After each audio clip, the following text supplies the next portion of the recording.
Students, ये second class है प्रेसी writing की। तो फर्स्ट क्लास में हमने बेसिक चीज पढ़ा था कि प्रेसी होता क्या है और प्रेसी बॉक्स में हमें कैसे लिखना चाहिए, ये सारी चीजें पढ़ी थी। इस वीडियो क्लास में हम ये पढ़ेंगे कि प्रेसी लिखते कैसे हैं। ओके, आपको पैसेज मिलेगा। उसके बाद आपको पैसेज को समराइज करना होगा। तो बेसिक चीज आपको ध्यान रखना है कि जब भी पैसेज को समराइज करते हैं तो आप ये कभी मत सोचना एक लाइन 10 उठा लो, एक लाइन दो पैराग्राफ से, इस पैराग्राफ से, और ऐसे ऐसे करके छोटा कर दो। सिर्फ छोटा ही नहीं करना है। जब आप लोग उसको समराइज करते हो, संक्षिप्त में लिखते हो, तो जो पैसेज का एसेंस है, जिस्ट है, निचोड़ है, वो आपके प्रेसी में नजर आना चाहिए। इसका मतलब है कि अगर कोई भी ओरिजिनल पैसेज ना पढ़े, आपका प्रेसी पढ़ ले, तो उसको समझ में आ जाएगा कि ओरिजिनल पैसेज में था क्या। ओके। तो ज- एक चीज ध्यान रखना, जब आप लोग हमेशा पहले से ही आप लोग अपने दिमाग में रख लो कि प्रेसी जो है, जब प्रेसी हम लिखते हैं तो वो बहुत टाइम लगाता है, बहुत टाइम कंज्यूमिंग है।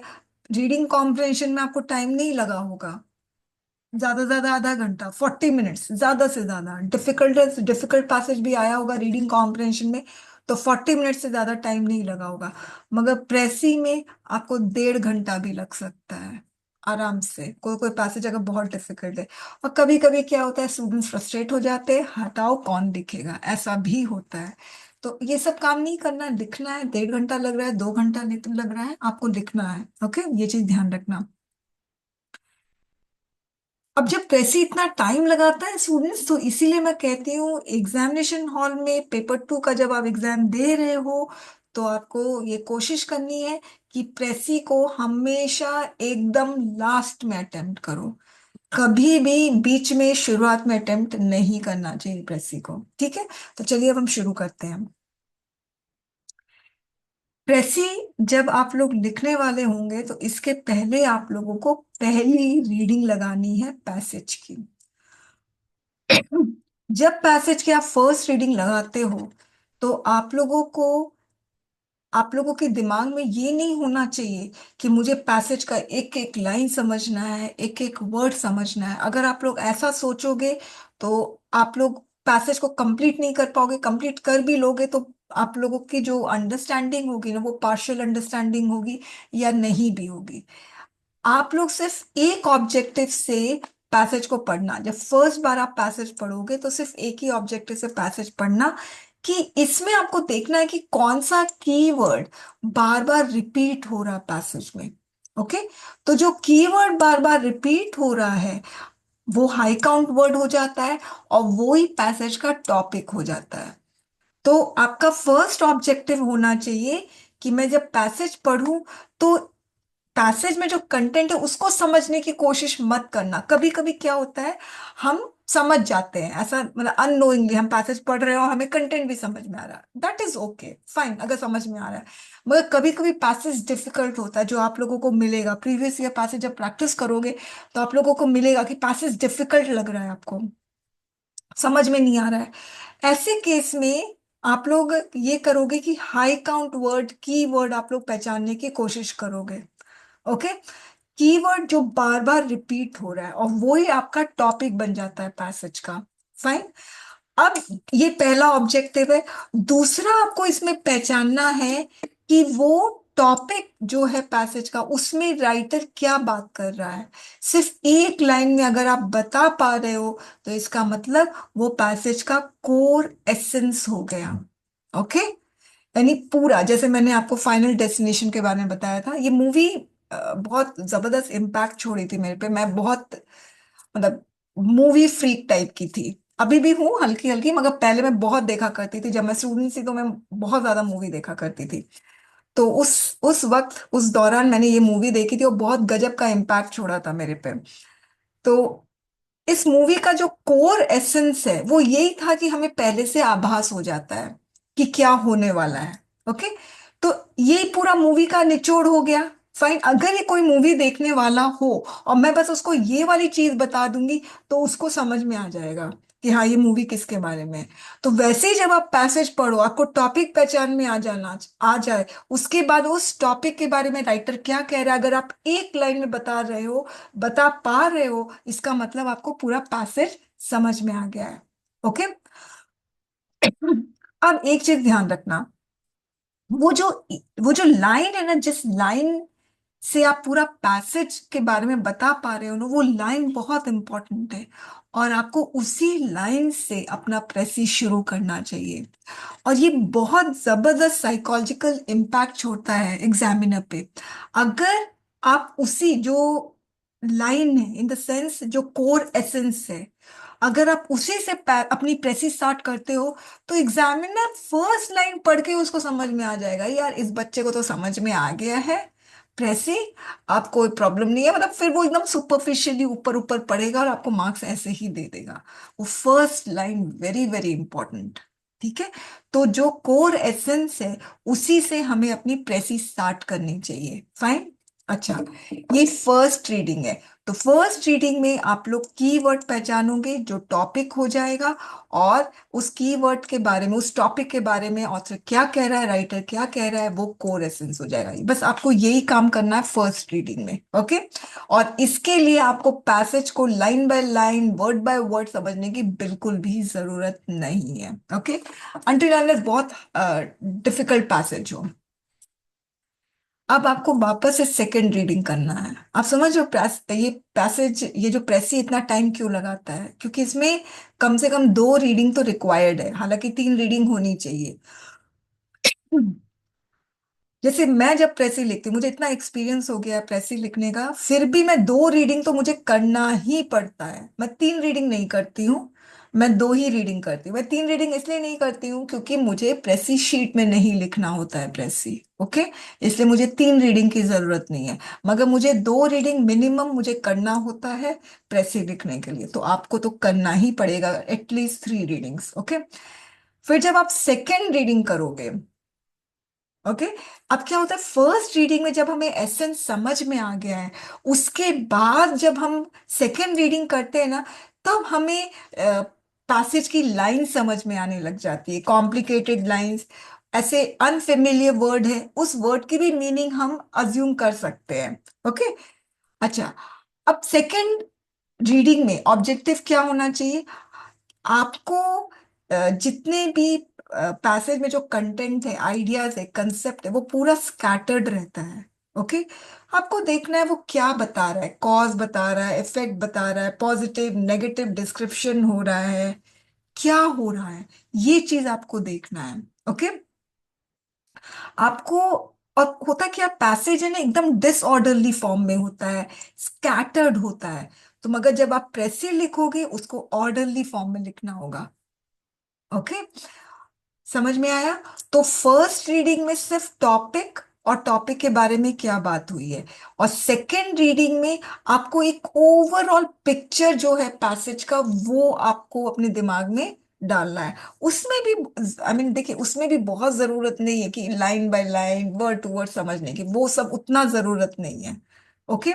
इस वैसे भी रीडिंग कॉम्प्रिहेंशन भी मैंने आपको बताया था, सबसे पहले क्वेश्चन पढ़ो, क्वेश्चन से आपको पैसेज का कोर एसेंस समझ में आ जाता है, टॉपिक समझ में आता है, फिर पैसेज हमें बहुत अच्छे से समझ में आता है। वैसे ही फर्स्ट रीडिंग में जब आपको टॉपिक और कोर एसेंस समझ में आ जाएगा, तो सेकंड रीडिंग में पैसेज का और डिटेल्स आपको समझ में आएगा। ओके। अब आपको थर्ड रीडिंग करनी है। थर्ड रीडिंग में आप उस समय प्रेसी लिखोगे भी, और वो लिखना कौन सा होता है, वो ड्राफ्ट वाला लिखना होता है, जो रफ पेज आपको मिलता है क्वेश्चन का आंसर बुकलेट में, उसमें आपको अपनी प्रेसी के ड्राफ्ट लिखने होते हैं। ओके। जब आपको फिर से रीड करना होगा, क्योंकि तब आप प्रेसी लिखोगे। तो जब आप प्रेसी लिख रहे हो, तो आपको ध्यान रखना है थर्ड रीडिंग में आपको डिस्टिंग्विश करना है कौन सा लाइंस नॉन एसेंशियल है, कौन सा लाइन ऐसा है जो कोर एसेंस से कनेक्टेड नहीं है, उसको हटा देना। फ्लावरी लैंग्वेज है, फैंसीफुल वर्ड है, एडजेक्टिव, एडवर्ब, ऑर्नामेंटल वर्ड्स है, ये सारा हटा देना। जैसे ब्लीडिंग एयरलाइन, एयर इंडिया, ठीक है, अब तो उसको टेक ओवर कर लिया है टाटा ने, मगर इसके पहले हिंदू में एक आर्टिकल आया था, तो उसमें लिखा था ब्लीडिंग एयरलाइन। तो लिखा है, ये राइटर ने लिखा है, मगर जब आप अपना प्रेसी लिखोगे तो ब्लीडिंग एयरलाइन लिखने की जरूरत नहीं है। चीयर्स टू इन्वेस्टर्स ये लिखने की जरूरत नहीं है। इन्वेस्टर्स वर हैप्पी, ऐसे। Loan survivor of humanity, old war horse, famous city, ripple effect, ये सब भारी भरकम शब्द है, इसको नहीं लिखो। कोटेशन हो, सेइंग्स हो, इलस्ट्रेशन हो, डायलॉग्स हो, ऐसे डबल कोट्स के अंदर मत लिखना। तो ये थर्ड रीडिंग में आपको फिल्टर करना है। नॉन एसेंशियल डिटेल्स को एक्सक्लूड कर दो, एसेंशियल डिटेल्स को अपने प्रेसी में रखना है। एसेंशियल डिटेल्स मतलब जो आपके कोर एसेंस से कनेक्टेड है। बस सिंपल सी चीज यही है। अच्छा, जब आप लोग प्रेसी लिखते हो ध्यान रखना, सेंटेंस टू सेंटेंस जो कंसेक्यूटिव सेंटेंसेस होते हैं उसकी कनेक्टिविटी होनी चाहिए, ठीक से अरेंज्ड होना चाहिए। ग्रामेटिकल एरर्स कोशिश करो कि कम से कम हो। Full stop, comma, capital letter, please ये सब की गलती मत करना, ये बहुत बहुत इंपॉर्टेंट है। फुल स्टॉप अगर नहीं पुट करते तो आपको पता नहीं चलता है, मगर सच में सेंटेंस नहीं समझ में आता है। सेंटेंस लंबा चलता रहता है, चलता रहता है। ओके, यहां तक क्लियर हो गया? अब देखिए, ये सारा थ्योरेटिकल पार्ट है। ओके, अब प्रैक्टिकल पार्ट में हम लोग आते हैं। ये 2017 का प्रेसी है, पैसेज है। आप कितने लोगों ने पढ़ा है इसमें? हाथ उठाइए। रेज हैंड वाला है, देखिए। चलिए मैसेज में ही बताइए कितने लोगों ने पढ़ा है। दीपक ने पढ़ा है, और और कितने? सिर्फ एक ही ने पढ़ा है क्या? फिर फायदा क्या है क्लास लेने का? अनिरुद्ध ने पढ़ा है, और फायदा नहीं है ना फिर तो दीपक और अनिरुद्ध ही आंसर करेंगे, बाकी आप लोग को मैं थोड़ी बोलूंगी कि अभी पैसेज पढ़ो, ऐसे तो टाइम वेस्ट होगा ना। श्रेय ने पढ़ा है, very nice. Virginia, very nice. Good, चलो इतने तो लोगों ने पढ़ा ही है ना।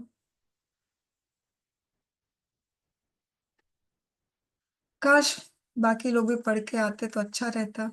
पार्टिसिपेट नहीं कर पाओगे आप लोग, नहीं पढ़ोगे तो फिर कैसे पार्टिसिपेट करोगे? एनीवेज, मैं वर्जीनिया से शुरू करती हूँ, ठीक है। ये 2017 का सीएपीएफ का पैसेज है, और इसकी प्रेसी लिखनी होती है।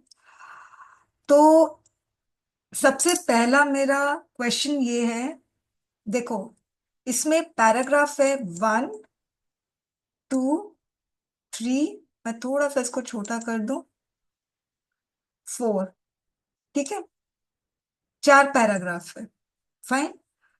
अब मुझे वर्जीनिया आप बताइए कि इसमें कितने इसमें टॉपिक क्या है? ये जो 2017 का प्रेसी है, इसका टॉपिक मुझे बताइए।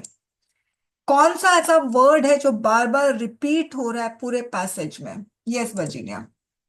अब सेटेलाइज के बारे में बात हो रही है इस पैराग्राफ में, बिकॉज बार बार रिपीट हो रहा है सेटेलाइज सेटेलाइज।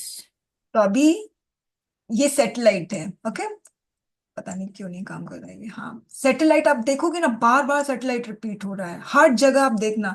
सैटेलाइट सैटेलाइट कहाँ, यहाँ पर सैटेलाइट है, फिर आगे देखो इधर सैटेलाइट, इधर सैटेलाइट, फिर देखो इधर सैटेलाइट, यहाँ सैटेलाइट, इधर पे सैटेलाइट्स, ये सैटेलाइट, जहां देखोगे ना satellite.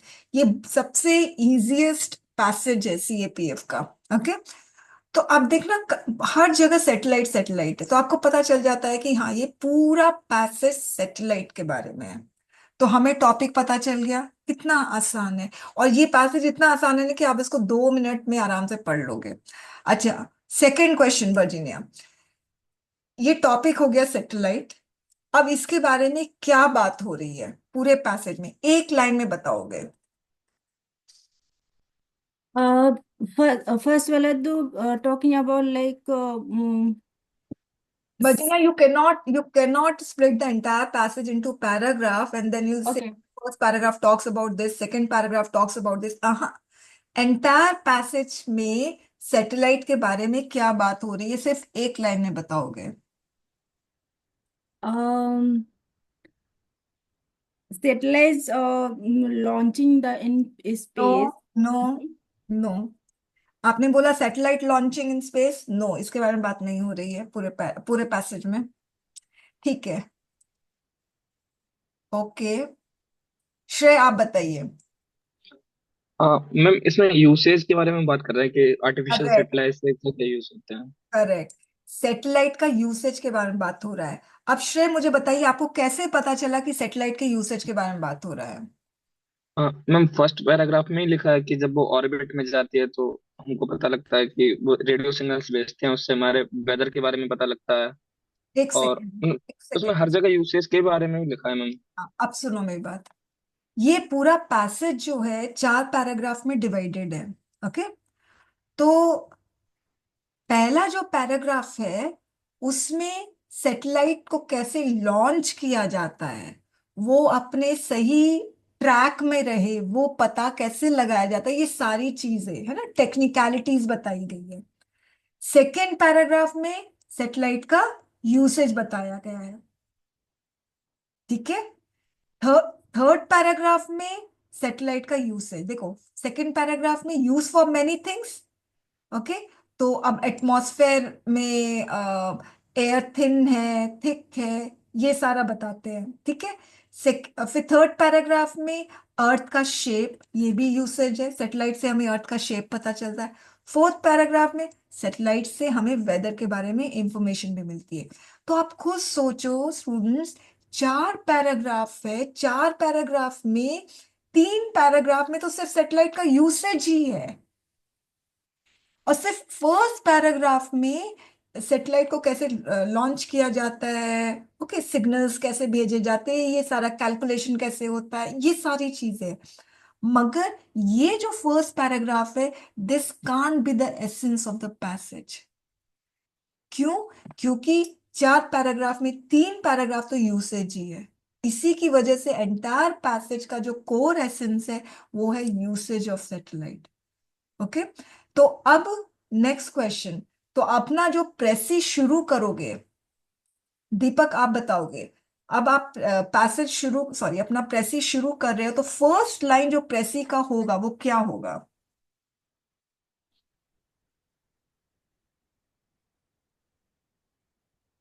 Ma'am first line satellite के बारे में, मतलब ये कि मतलब यूजेस ऑफ द सैटेलाइट्स, तो ये बताएंगे, करेक्ट, इम्पोर्टेंस। करेक्ट। यानी आप ये वाला लाइन यूज कर सकते हो, artificial satellites are use for many things. ये आपका फर्स्ट लाइन होगा प्रेसी का, ये कोर एसेंस है। अंडरस्टूड? अब उसके बाद आप देखो 381 वर्ड से, यानी आपको 127 वर्ड्स में लिखना है। 127, 130, 10 वर्ड्स इधर 10 वर्ड्स उधर, कोई प्रॉब्लम नहीं है। तो सपोज 130 वर्ड्स में लिखना है, तो आपने 130 वर्ड्स में आपने कोशिश किया, आपने सारा लिख दिया।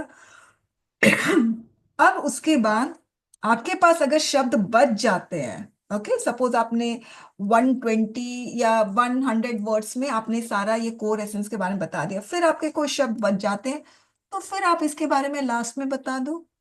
और अगर आप इसके बारे में नहीं भी बताओगे तो एकदम चलेगा, क्योंकि जो हमारा एसेंस है, जो कोर एसेंस है पैसेज का, वो यूसेज है।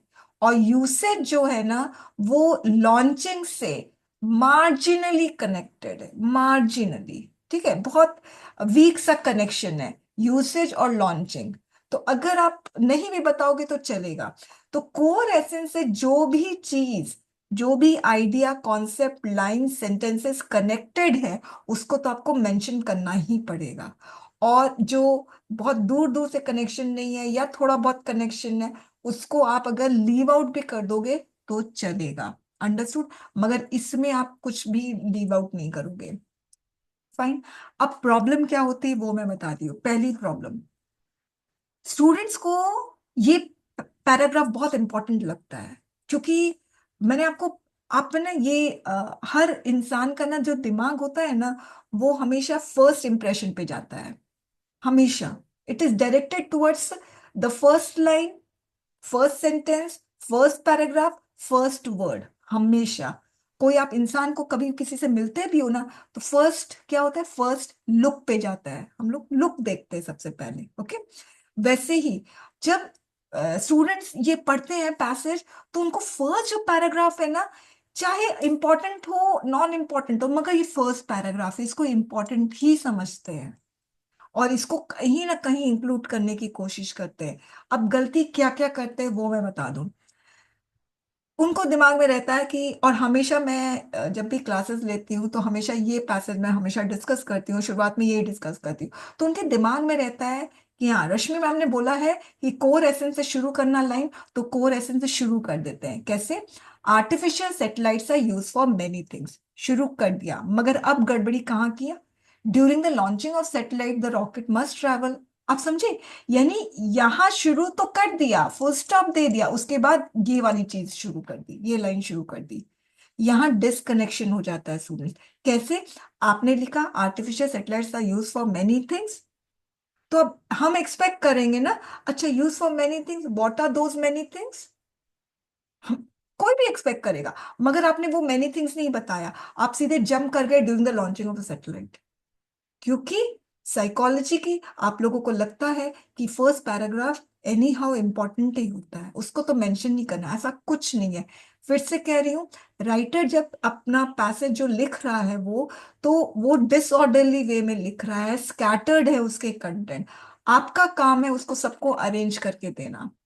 ओके, तो आप अपने सीनियर को भी ओरिजिनल डॉक्यूमेंट का, आप जब प्रेसी लिख के दोगे उनको, टाइप करके जैसे भी फाइल में आप दोगे, तो हो सकता है ओरिजिनल डॉक्यूमेंट में हर चीज स्कैटर्ड हो, तो आपको उसको ऑर्डरली फॉर्म में अरेंज करना है। इसीलिए तो प्रेसी दी जाती है आप लोगों को, हर सर्विसेज में, एडमिनिस्ट्रेटिव सर्विसेज में दी जाती है, यही तो रीजन है। अब कोई कनेक्शन ही नहीं है, artificial satellite are use for many thing during the launching of satellite, नहीं।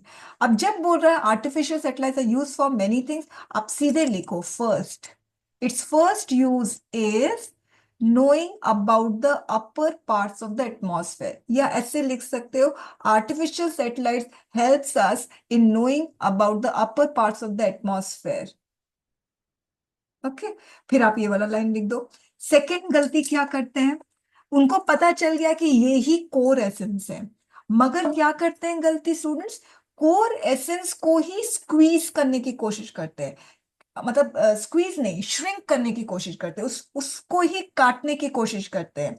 जैसे ये वाला पैराग्राफ थोड़ा सा बड़ा है, ओके, तो क्या करेंगे, सपोज ये वाले पैराग्राफ में क्या करेंगे, knowing more about the upper parts of the atmosphere, खत्म, और इसको काट दिए, इसको हटा दिए, गलत कर दिए।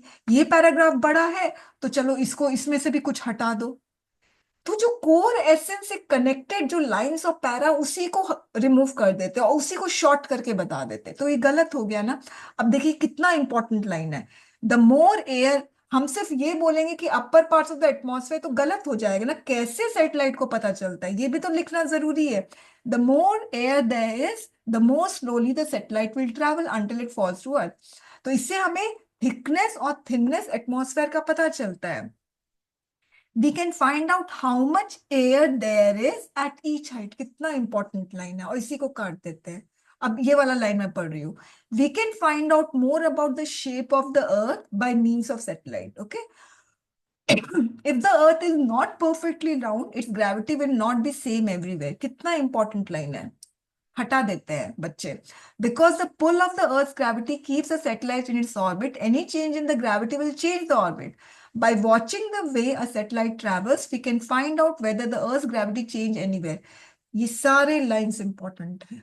सैटेलाइट को कैसे पता चलता है शेप ऑफ द अर्थ, एक एक लाइन इंपॉर्टेंट है, बच्चे इसको गायब कर देते हैं, अरे बहुत बड़ा पैराग्राफ है, हर एक पैराग्राफ को छोटा करना, तो इसको भी छोटा कर देते हैं। फिर देखो, if it does, we know that the shape of the earth is different at that place.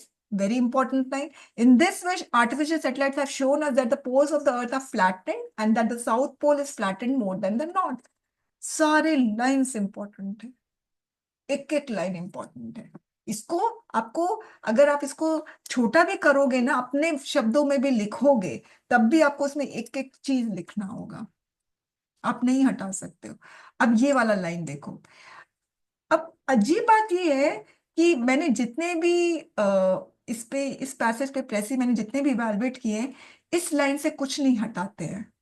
जो हटाते हैं ना स्टूडेंट्स, इस लाइन से हटाते हैं और इस लाइन से हटाते हैं, इस लाइन में सब चीज रखते हैं, जबकि इस लाइन से हम लोग कुछ चीज हटा सकते हैं। जैसे कि अब देखिए, satellite can give us information about the weather.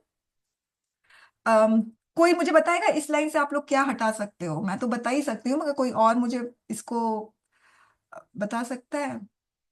Ma'am वो इस इसमें जो हरिकेन और टाइफून और ये सब चीज जो एक्स्ट्रा लिखा है ना, वेदर को ही डेमोन्स्ट्रेट कर रहा है ना। मतलब हम्म। सेम ही चीज को रिपीट हो रहा है। मतलब वो जो वेदर है वो कहीं हम्म। पे बता रहा है कि कहीं पे हरिकेन आता है, कहीं पे टाइफून होता है, कहीं पे बारिश होता है। अच्छा, अब तो सुनो, सुनो, मैं एक लाइन मैं पढ़ रही हूँ। Satellite can give us information about the weather, इसको तो रखना ही है। Next, by sending up satellite with television camera on board we can get pictures of the cloud below. इसको रखना चाहिए या नहीं रखना चाहिए, ये बताइए, ये वाला लाइन। बाई सेंडिंग वाला मैम नहीं रखना चाहिए। ये बाकी उसके बाद जो है ना कि we we can get the pictures of the cloud, ये सब शायद, क्योंकि मैकेनिज्म में तो वो आ ही जाएगा ना कि लॉन्च होता है तो। यस, देखिए, by satellite can give us information about the weather. अब कैसे इंफॉर्मेशन देता है दैट इज नॉट इम्पोर्टेंट, कि सैटेलाइट को ऊपर लेकर जाया जाता है, क्लाउड का पिक्चर होता है, ये सब भी इंपॉर्टेंट नहीं है। ठीक है, मगर अब ये वाला लाइन बताओ, ये लाइन इंपॉर्टेंट है। Each picture shows an area the size of one और मोर होल कंट्रीज। इसको लेना नो चाहिए, मैम। लेना चाहिए? No ma'am. इसको भी नहीं लेना चाहिए। नहीं Satellite can give us information about the weather. We can see bad weather before it comes to us. ये इंपॉर्टेंट है, ये लाइन।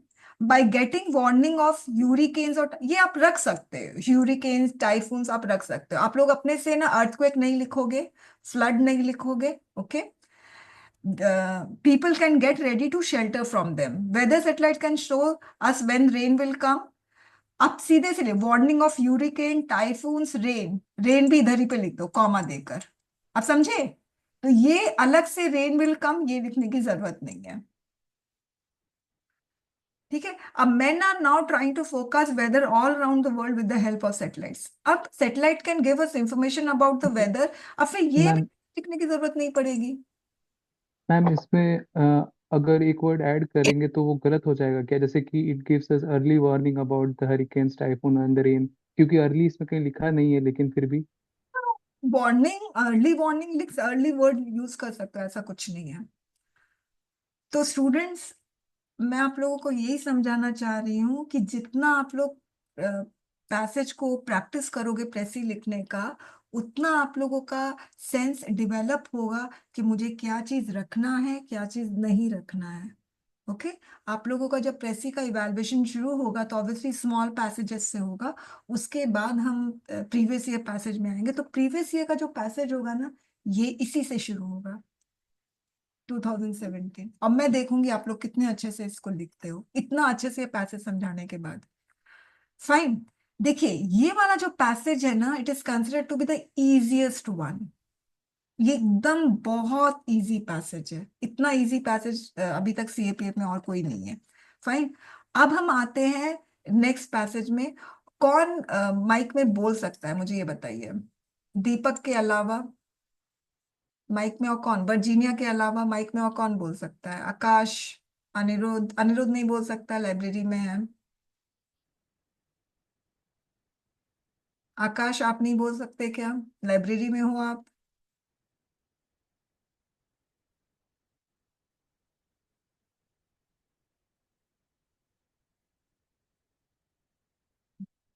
ठीक है, अब हम नेक्स्ट पैसेज ले रहे हैं। ठीक है, आप लोग आकाश, आप है ना मुझे मैसेज करके बताओगे। ये 2016 का पैसेज है, और ये मैंने पहले ही आप लोगों को बोल दिया था इसको पढ़ लेने के लिए। ये ये भी इजी पैसेज है, बस डिफरेंस ये है कि ये थोड़ा सा बड़ा पैसेज है, 401 वर्ड्स का है। और इसके पहले सेटेलाइट वाला पैसेज था, वो थोड़ा सा छोटा पैसेज था। अब आकाश, आप मुझे ये बताएंगे कि ये पैसेज में, इस पैसेज का टॉपिक क्या है? तो हम जब फर्स्ट रीडिंग लगाते हैं तो हमें टॉपिक समझ में आ जाता है कि हाँ, ये टॉपिक बार बार रिपीट हो रहा है, ये वर्ड बार बार रिपीट हो रहा है, तो ये टॉपिक बन जाता है पैसेज का। ओके? तो आकाश मुझे बताइए इसमें टॉपिक क्या है।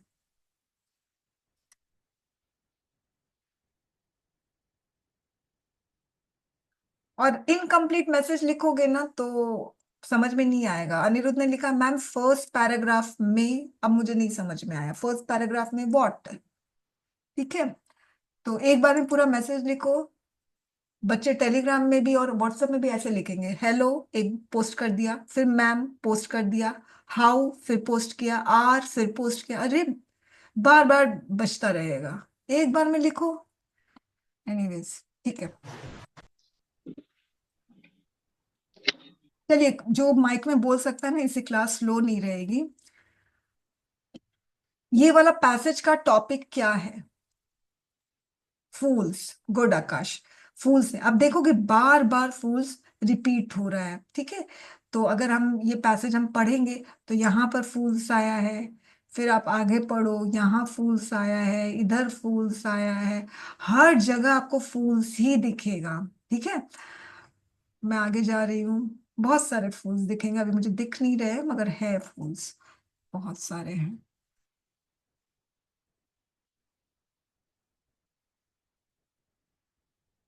यहाँ पे कहीं पे साइंटिस्ट है, ये रहा फूल्स।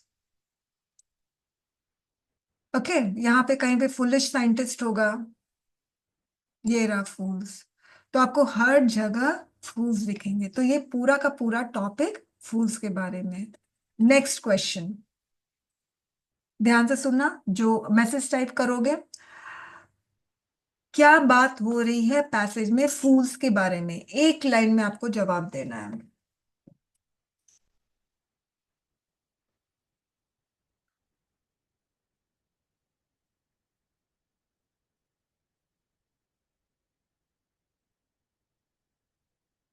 और स्टूडेंट्स हमेशा याद रखना, जरूरी नहीं है कि आपका पैसेज जिस लाइन से शुरू हो रहा है पैसे को भी आपको उसी लाइन से शुरू करना, बिल्कुल भी जरूरी नहीं है। पैसेज में जैसे पैराग्राफ अरेंज किया गया है, उसी पैराग्राफ वैसे ही लिखना है, एकदम भी जरूरी नहीं है। पैसेज में डिसऑर्डरली फॉर्म में इंफॉर्मेशन या कंटेंट दिया रहता है, आपको ऑर्डरली फॉर्म में लिखना होगा, तो आप उसमें पैसेज को ऑल्टर कर सकते हो। लास्ट पैसेज में जो है वो आप अपने प्लेसी में फर्स्ट में लिख सकते हो, वो ऑल डिपेंड्स कि आप किस तरह से उस पैसेज को परसीव कर रहे हो, मगर आपको कोर एसेंस से ही पैसेज को शुरू करना है। तो चलिए बताइए ये फूल्स के बारे में क्या बात हो रही है, एक ही लाइन में बताना है। Yes,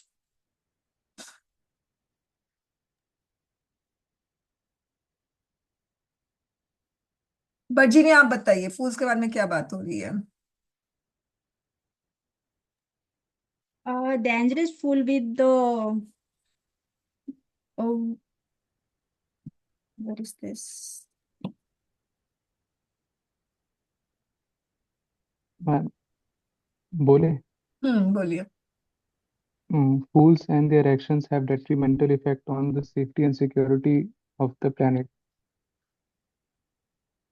Okay, fools detrimental effects on the Fools and their actions have a detrimental effect on the safety and security of of the planet, humanity या फिर planet, हाँ, yes ma'am. of the planet, of the society, of the world। ठीक है, तो basically ये passage जो है ना पूरा का पूरा, इसमें ना जो राइटर है वो फूल्स से हमें अवेयर करवा रहा है कि उसका इफेक्ट हमारी सोसाइटी हमारे वर्ल्ड पे बहुत खतरनाक है। ओके, ये बता रहा है, सिंपल सी चीज है। ओके, तो हमारे अपने दिमाग में हम ये रखेंगे, जैसे अभी बजीना ने बोला डेंजरस, डेंजरस वर्ड यूज किया, तो एक्चुअली उसका डेंजरस फूड्स का डेंजरस इम्पैक्ट हम पर और सोसाइटी पे वर्ल्ड पे क्या है, इससे हमें हमें वॉर्न कर रहा है एक्चुअली राइटर। फाइन, ठीक है। अब हम ये पैसेज जब पढ़ना शुरू करते हैं, ये हमने फर्स्ट रीडिंग में हमें पहचान लिया, सेकेंड रीडिंग में जब हम पूरा पैसेज पढ़ेंगे तो और भी चीजें अनफोल्ड होगी कि आपको पता चलेगा इसमें और भी बातें हो रही है। ठीक है, मैं पढ़ रही हूं, आप लोगों को मुझे बताना है कि उसमें से कौन सा लाइन बिल्कुल भी इंपॉर्टेंट नहीं है।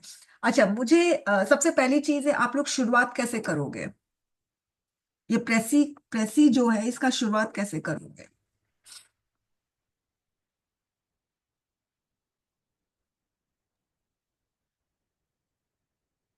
हमेशा कोर एसेंस से शुरू करना चाहिए। मैम सेकंड पैराग्राफ का फर्स्ट लाइन से, fools and their fools by nature are enemies of thinking। बिल्कुल, आप मतलब यहाँ ये से, इस तरह से नहीं लिखेंगे, लेकिन अलग वे में लिखेंगे। आप अगर ये भी लिखोगे ना तो कोई प्रॉब्लम नहीं है, अच्छा। है ना। आप अगर ये रिफ्लेक्टिव प्रोस्पेक्टिव में थोड़ा सा प्रॉब्लम है, भारी भरकम सा वर्ड है, तो आप यहां से यूज कर सकते हो। fools neither use their own intelligence nor that of others। Okay. फिर अगर आप ये लिख दिए तो फिर आप ये नहीं लिखोगे। क्यों? क्योंकि रेपिटेटिव हो जाएगा, आपको रेपिटेशन से बचना है। फाइन। तो अगर मैं ये वाला जो लाइन है, there is no better illustration of human folly than the narrative of Sheikh Chilli, क्या ये इंपॉर्टेंट है? क्या ये लाइन इंपॉर्टेंट है? नो, बिल्कुल इंपॉर्टेंट नहीं है। फिर who in India is not aware of the story of this incorrigible fool who, अब इनकॉरिजिबल का मतलब अगर नहीं भी पता तो कोई प्रॉब्लम नहीं है students, okay. Who chose to ignore the sane advice of passerby of not cutting the same branch on which he himself was sitting। क्या ये लाइन इंपॉर्टेंट है? यस और नो? मैसेज में बता दो भाई। वाई लिख दो, समझ में आ जाएगा। एन लिख दो, समझ में आ जाएगा। नो, सच में इंपॉर्टेंट नहीं है ये। मगर स्टूडेंट्स लिखते हैं कि शेख चिल्ली एक ब्रांच में बैठा था, उसी को कट कर रहा था। अरे भाई नहीं, इंपॉर्टेंट है ये। इंपॉर्टेंट क्या है? ये वाला, fools fail to learn from others, ये इंपॉर्टेंट है। And pay a heavy price in this process, they have used neither of their own intelligence nor that of others। they live in their own world, ये लिख दो। फिर while apparently they may be in the middle of the group of people, इतना लिखने की जरूरत नहीं है। they live in their own world, वो अपने इमेजिनेशन में रहते हैं, ये चीज इंपॉर्टेंट है। ठीक है। अब उसके बाद they never doubt their intelligence and are cocksure of their sense of judgment। अब आपको क्या लगता है जब आप लोग लिखते हो they are enemies of thinking, या अगर आप लोग ये they are enemies of thinking लिखोगे तो फुल स्टॉप देकर आप ये लिख सकते हो they never doubt their intelligence and are cocksure of their sense of judgement. Reflective and prospective लिखने की जरूरत नहीं है। फाइन। फिर अगर आप ये लाइन लिखोगे तो फिर ये लाइन लिखने की जरूरत नहीं है, क्योंकि ये सारा रेपिटेशन है, तो रेपिटेशन से बचना है। They think they are benefactors of society and are anguished that the world fails to negotiate their talent। आपको क्या लगता है ये इंपॉर्टेंट है कि नहीं? यस और no? Why? Yes and no? Yes ma'am. ये इंपॉर्टेंट है। उनको लगता है वो सोसाइटी के लिए बहुत बेनिफिशियल काम कर रहे हैं। ठीक है। और कोई उनका टैलेंट को रिकॉग्नाइज नहीं कर रहा है। फिर क्या है? उनका इम्पेश, अब फूल्स का देखिए नेचर बता रहा है, वो इम्पेशेंट होते हैं। ठीक है। और उनमें डिजायर होता है to make the world realize their worth, wishing to improve it lot by setting a personal example. They are sure that the folks around them lack an innate sense of description requires to learn from them. आप इसको लिख सकते हो, short में लिख सकते हो। Okay. फिर आपको ये वाले पैराग्राफ में कुछ भी लिखने की जरूरत नहीं है, आप जो उठाओ फिर इसी पैराग्राफ से उठाओ। ओके। क्योंकि ये पैराग्राफ सारा रेपिटेशन है। राइट। अब ये वाला लाइन देखो, fools have been immortalized by literature across the world like Shakespeare, Legend of Don Quixote, fiction। बेकार लाइन है स्टूडेंट्स, और लिखते हैं, मुझे तो समझ ही नहीं आता है। ये ना कटाक्ष कर रहा है, मतलब सटायर है ये, कि लिटरेचर में फूल्स को तो अमर कर दिया गया है। ठीक है। और ये लोन सर्वाइवर ऑफ ह्यूमैनिटी, तो यहाँ पर ये जो लिखा हुआ है ना कि they are benefactors of society, देखो lone survivor of humanity, lone saviour होगा, sorry, lone saviour of humanity, benefactor society, repetition. तो आप लोन सेवियर ना लिख के सीधे बेनिफेक्टर्स लिख दो, काम खत्म। फिर ये कुछ भी लिखने की जरूरत नहीं है। फिर आप लिखा हुआ है self proclaim Samaritan. Self proclaim यानी समैरिटन्स कौन होते हैं? जो दूसरों की मदद करते हैं। तो बेनिफेक्टर्स ऑफ सोसाइटी और समैरिटन्स, बात तो एक ही है भाई। तो ये रेपिटेशन हुआ, मत लिखो। देखो, वर्ल्ड ऑफ इमेजिनेशन, वो अपने ही काल्पनिक जिंदगी में जीते हैं। Okay, they live in the old world. देख लो रेपिटेशन कितना ज्यादा इसमें राइटर ने रिपीट किया है, और बच्चे भी रिपीट करते हैं, इसलिए मार्क्स उनको नहीं मिलेगा। फिर limiting their capacity to cause damage, लिखा हुआ है कि limiting their capacity to cause damage to the real world, producing the hilarious effects through their irrationality. ठीक है, अब मुझे बताइए ये लाइन कितना इंपॉर्टेंट है। Limiting their capacity to, important, yes, non important है तो ऐसे बताओ, यस और नो में बताओ।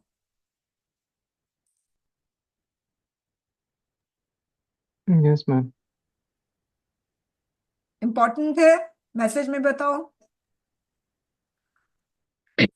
या नहीं इंपॉर्टेंट है।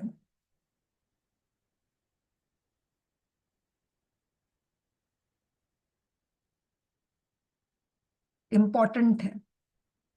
ओके, इसमें लिखा है कि ये जो फूल्स है, किसके बारे में बात हो रही है इस पैराग्राफ में, शेख चिल्ली और डॉन क्विक्सोट, इसके बारे में बात हो रही है। और ये बोल रहे हैं कि इनका हिलारियस इफेक्ट होता है, और ये डैमेज नहीं कर पाते रियल वर्ल्ड में, डैमेज नहीं कर पाते हैं। मगर फिर ये बोल रहे हैं but there are instances when such fools have come to occupy the centre stage. अब ये वाला लिखने की जरूरत नहीं है, सेंटर स्टेज ऑफ हिस्ट्री, इसको नहीं लिखने की जरूरत है। Okay,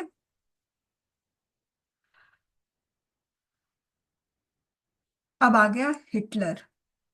Hitler brought the world to the brink of destruction.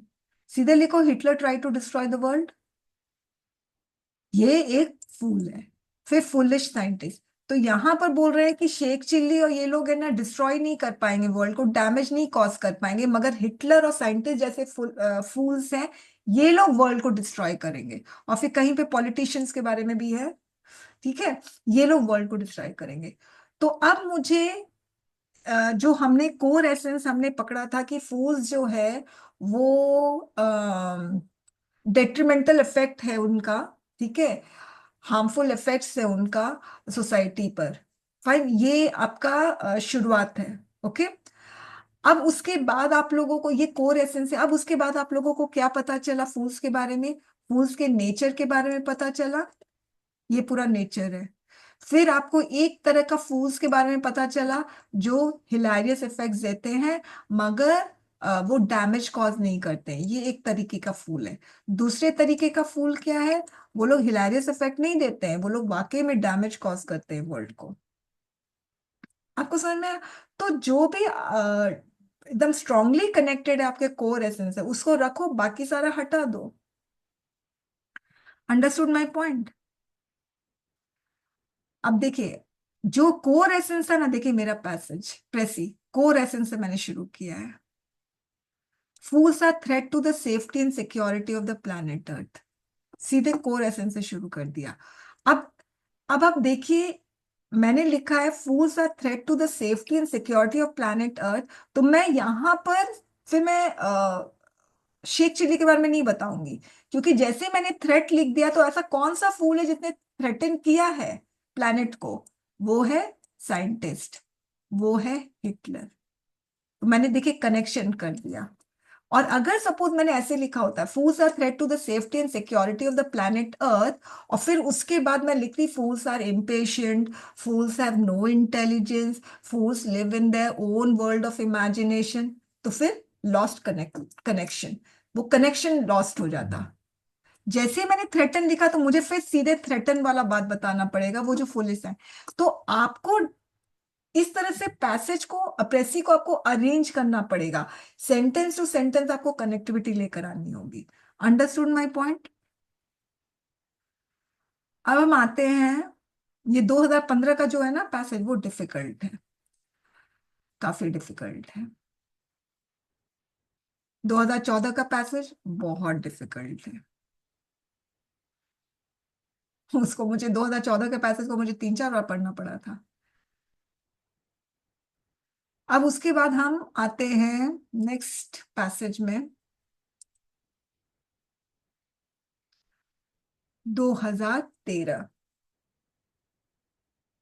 पहले हम 2023 में आते हैं, ये 2023 है, ये पढ़ा है ना आप लोगों ने, ये 2023 का पैसेज है, पढ़ा है?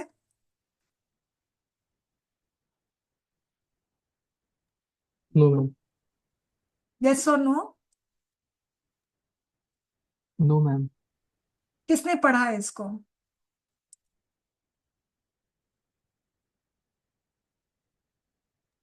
मम्मी ये नहीं पढ़ा। तो 2013 का पढ़ा है?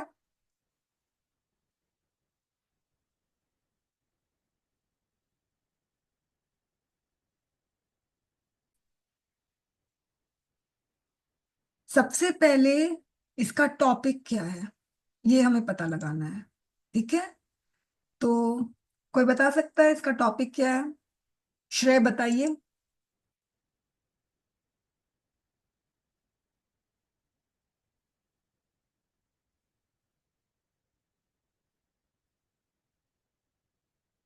कोई और बताइए।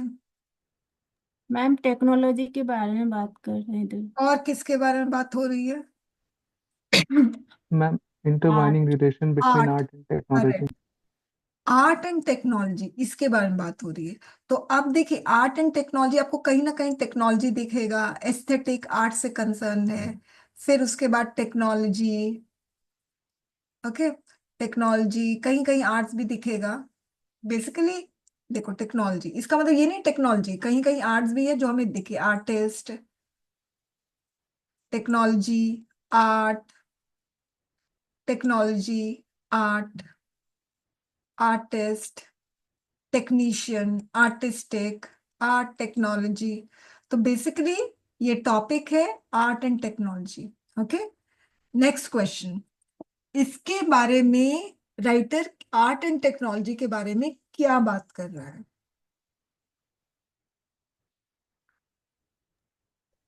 Ma'am, interdependence of each other, art and importance of art and importance of technology and their intertwining relationship, that देखिए, how they are dependent correct, on each other. Correct. जो अनिरुद्ध ने लिखा है बेनिफिट एंड ड्रॉबैक, तो benefit and drawback किसका benefit and drawback? Art का benefit and drawback और technology का बेनिफिट एंड ड्रॉबैक नहीं, आर्ट एंड टेक्नोलॉजी के रिलेशनशिप में benefit and drawback. Art and technology का इंटीग्रेशन जब होता है तो उसका बेनिफिट क्या है, ड्रॉबैक क्या है। ओके, फाइन, ये बात है। अगर हम आर्ट, पहली चीज, दूसरी चीज, आर्ट एंड टेक्नोलॉजी को जब हम हार्मोनाइज कर देते हैं, यानी इंटीग्रेट कर देते हैं, तब उसका क्या बेनिफिट है। देखिए, इंटीग्रेशन वर्ड यूज किया है, वो भी यहां पर है। ठीक है, तो ये benefits and drawback of such integration, ये चीज है एक्चुअली में कोर एसेंस। तो आप लोगों को अपना पैसेज इसी से ही शुरू करना है, और जब इससे शुरू करोगे तो स्टूडेंट्स इसी को कंटिन्यू करो, ये नहीं कि कुछ और बात करने लग जाओ। फाइन। अब देखिए, अब मैं अगर इसको मैं पढ़ती हूँ, the relationship between art and techno has long been a subject. अब has long been a subject of debate, ये लिखने की हमें जरूरत नहीं है भाई। सीधे से बोलो कि कोई इसको इनकम्पैटिबल बोलता है, कोई कंपैटिबल बोलता है, अगर ये लिखना है तो लिख दो, वरना वो भी लिखने की जरूरत नहीं है। सीधे इंटीग्रेशन पे बात करो, integration of technology into the artistic process. ठीक है, तो ये इंटीग्रेशन हार्मोनियस होगा या नहीं होगा, इस पे बात होनी है। तो अब सीधे ड्रॉबैक्स एंड बेनिफिट्स है, तो सीधे ड्रॉबैक्स एंड बेनिफिट्स के बारे में बात करने लग जाओ। ठीक है, अब ड्रॉबैक्स एंड बेनिफिट्स देखो। अगर आप मेरा प्रेसी देखोगे, अभी मत देखना, बाद में जब ये आएगा तब देखना, मैंने एज इट इज सेंटेंसेस को लिफ्ट किया है, मगर बस फिल्टर किया है। अब देखिए, digital technology for example have opened up new, ये पहला benefit, to experiment with interactive immersing, सीधा सीधा मैंने यही कॉपी पेस्ट किया, एंड अदर फॉर्म्स ऑफ, ये आपका एक बेनिफिट हो गया। दूसरा benefit, technology can also provide with new tools for creating manipulating.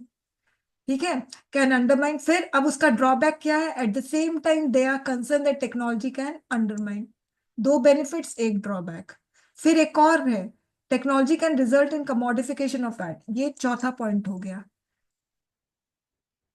As it is मैंने उतार दिया, कॉपी पेस्ट, और मुझे हर हालत में इसमें मार्क्स मिलेगा।